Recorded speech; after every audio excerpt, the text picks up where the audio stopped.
Setibanya Roni di rumah tersebut, mereka berdua langsung membuat lubang galian sedalam 30 cm di area belakang rumah. Halo rekan-rekan sejawat, gimana kabarnya hari ini? Tentu baik-baik aja ya. Kali ini AA akan membahas sebuah kasus lama yang terjadi pada tahun 2001 lalu. Kasus ini merupakan sebuah drama perselingkuhan yang dibalut dengan ajang balas dendam karena nggak terima diputuskan secara sepihak. Disclaimer dulu ya lur, video kali ini bakalan banyak ilustrasinya, dikarenakan footage realnya yang tersedia di Google hanya sedikit. Sebelum itu jangan lupa like, share, dan subscribe, serta jangan lupa nyalain tombol lonceng notifikasi, biar kalau ada video baru, kalian gak akan ketinggalan. Gak usah berlama-lama lagi, langsung aja kita gaskan ke case-nya.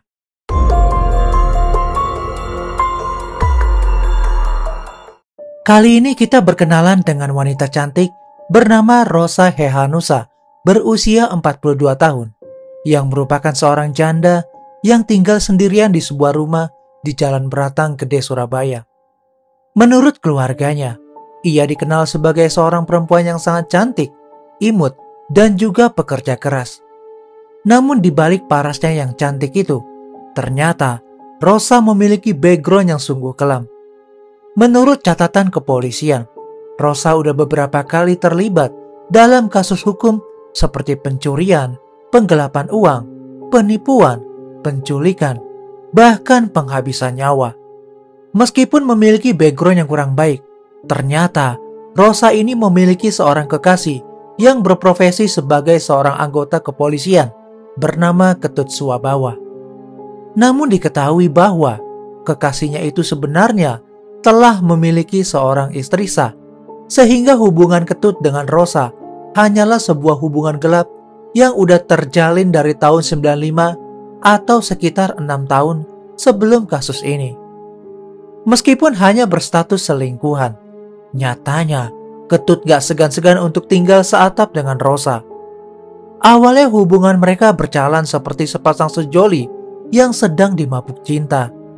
Namun lama-kelamaan, Rosa mulai berubah menjadi posesif dan membuat Ketut was-was jika nantinya hubungan gelap mereka akan ketahuan oleh sang istri sah. Semenjak saat itu, Ketut pun memutuskan untuk meninggalkan serta mengakhiri hubungan gelapnya dengan Rosa secara sepihak. Bahkan ia juga selalu menghindar dan gak pernah merespon setiap kali sang selingkuhan mencoba untuk menghubunginya. Hal ini tentu aja membuat Rosa marah besar dan juga dendam kepada Ketut. Sehingga sejak saat itu, Rosa berusaha untuk membalas dendam dengan mencari cara guna menjebloskannya ke dalam penjara. Singkat cerita nih lor, setelah ditinggalkan begitu aja oleh Ketut, Rosa berkenalan dengan seorang pria yang bernama Muhammad Yusuf. Setelah berkenalan selama kurang lebih 1 bulan lamanya, Yusuf yang merupakan seorang pengacara di kantor bantuan hukum sempat meminta tolong kepada Rosa untuk melobi atau merayu seorang anggota kepolisian agar kasus yang sedang ia tangani gak ditangguhkan lagi. Guna melicinkan permintaan tersebut, Yusuf juga memberikan uang sebesar 50 juta rupiah. Namun karena usaha yang dilakukan oleh Rosa ini gagal, Yusuf pun menuntut uang pelicin tersebut dikembalikan kepadanya. Entah kemana larinya uang tersebut, tetapi yang pasti Rosa selalu saja mengelak dan menghindar ketika diminta untuk mengembalikan uangnya. Semua kejadian mengerikan ini terjadi pada tanggal 27 April 2001. Kala itu Rosa menghubungi Yusuf melalui panggilan telepon dan memintanya untuk segera datang ke rumahnya di Jalan Beratang Gede, Surabaya dengan iming-iming akan mengembalikan uang pelicinnya.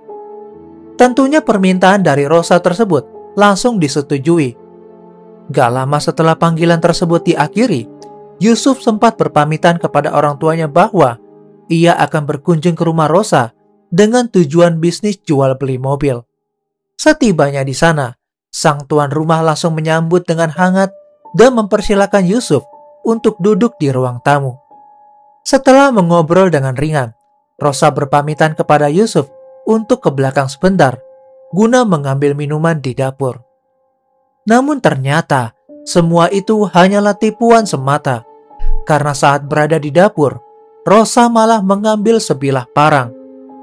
Kemudian dengan mengendap-endap, ia berjalan kembali menuju ruang tamu dan langsung menyabetkan parangnya ke bagian belakang leher Yusuf beberapa kali hingga nyaris terputus. Sebenarnya Yusuf sempat melakukan perlawanan dengan menangkis parang tersebut. Namun semua usaha itu sia-sia belaka.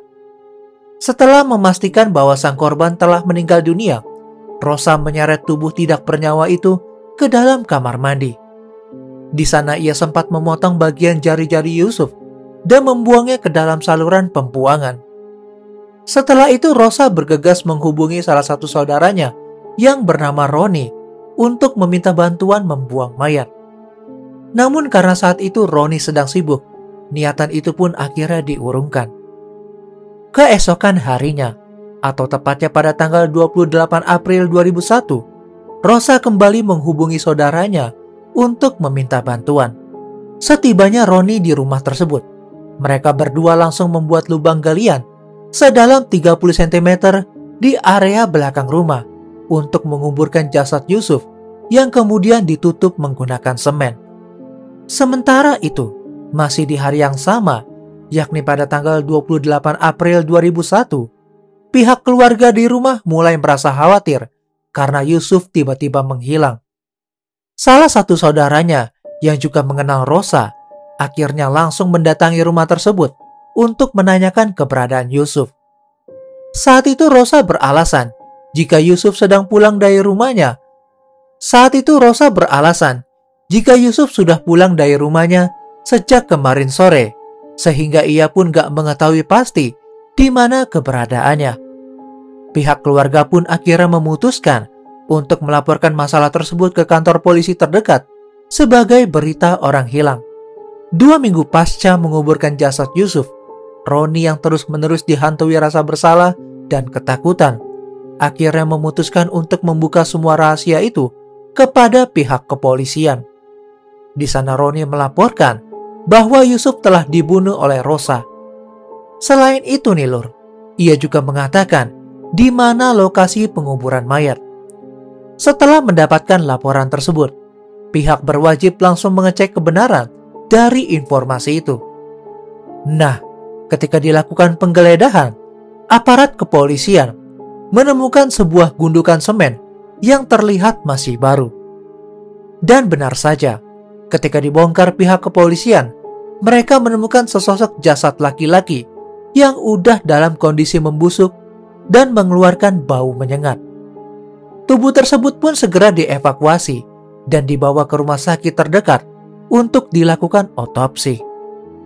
Setelah berhasil diidentifikasi, dapat dipastikan bahwa jasad tersebut memang benar Muhammad Yusuf yang udah dilaporkan hilang sekitar 2 minggu sebelumnya. Berkat arahan dari Roni, pihak kepolisian dengan gampang menemukan tempat persembunyian sang pelaku. Di hari yang sama, pihak kepolisian berhasil menangkap Rosa di tempat persembunyiannya dan langsung digiring ke kantor polisi untuk interogasi lebih lanjut. Di dalam interogasinya tersebut, ternyata lagi-lagi Rosa membuat sebuah drama baru di hadapan penyidik. Ia mengaku bahwa pembunuhan tersebut adalah sebagai bentuk perlawanan kepada Yusuf karena saat itu ia hampir dilecehkan secara seksual dan diperkosa. Namun setelah dilakukan pemeriksaan, tim forensik membantah pengakuan itu. Hal ini dikuatkan dengan gak ditemukannya indikasi pelecehan kepada Rosa ketika ia diperiksa. Nah, setelah pengakuan itu gak berhasil meyakinkan petugas berwajib, Rosa kembali berkelit dengan mengatakan bahwa aksi pembunuhan keji itu dilakukannya bersama dengan Ketut, seorang anggota kepolisian yang merupakan kekasihnya terdahulu. Hal itu memang dengan sengaja ia lakukan untuk membalas dendam rasa sakit hatinya setelah ditinggalkan Ketut secara sepihak. Dengan adanya informasi tersebut, sempat dilakukan pemeriksaan terhadap Ketut Swahbawa. Namun karena sama sekali nggak ditemukan keterkaitannya dalam kasus ini, pihak kepolisian pun melepaskan Ketut dari segala kecurigaan. Pengakuan dari Rosa yang terus berbelit-belit dan berubah-ubah membuat pihak kepolisian semakin yakin bahwa ialah dalang di balik kasus pembunuhan itu. Setelah diperiksa secara intensif, akhirnya Rosa mau mengakui bahwa memang dirinya lah yang telah melakukan aksi pembunuhan terhadap Yusuf. Sedangkan Roni hanya membantunya untuk menguburkan jasadnya aja. Untuk motifnya Rosa, dia mengaku bahwa dirinya merasa kesal setiap hari ditagih masalah uang oleh Yusuf sehingga membuatnya gelap mata. Atas perbuatannya, mereka pun ditetapkan menjadi tersangka dalam kasus ini. Rosa dijerat dengan pasal berlapis, yakni pasal 340 KUHP tentang pembunuhan berencana. Sedangkan untuk tersangka Roni dijerat dengan pasal 181 KUHP pasal 55 ayat 1 tentang orang yang ikut serta membantu mengubur, menyembunyikan, dan membawa lari mayat tersebut. Sidang perdana untuk kasus ini digelar di Pengadilan Negeri Surabaya. Majelis Hakim Pengadilan Negeri Surabaya menjatuhkan vonis hukuman penjara selama 20 tahun terhadap Rosa Hehanusa karena terbukti bersalah secara sah dan meyakinkan telah melakukan tindak pidana pembunuhan. Sedangkan terdakwa Roni dijatuhi vonis hukuman penjara selama 12 tahun. Dari sini kita belajar ya Lur, bahwasanya kalau kita membantu orang yang berbuat jahat, bisa terkena hukuman penjara yang cukup lama. Menurut AA, nasibnya Roni ini sial benar ya, karena dia cuma ikut ngebantu ngubur aja, tapi 12 tahun. Dan kalau menurut kalian gimana nih? Apakah Roni pantas mendapatkan hukuman lebih dari 10 tahun? Coba komentar di bawah ya. Semoga dengan adanya kasus ini, buat kita yang suka ngutang atau apapun itu, harus lebih berhati-hati lagi ya. Karena kita nggak tahu nih, kedepannya bakal kayak gimana emosi orang. Mungkin segitu dulu ya kasus kali ini. Semoga dengan adanya kasus ini, kita bisa ambil pelajaran untuk lebih berhati-hati lagi. I'm Jurnal AA, and still next time, stay safe ya Lur.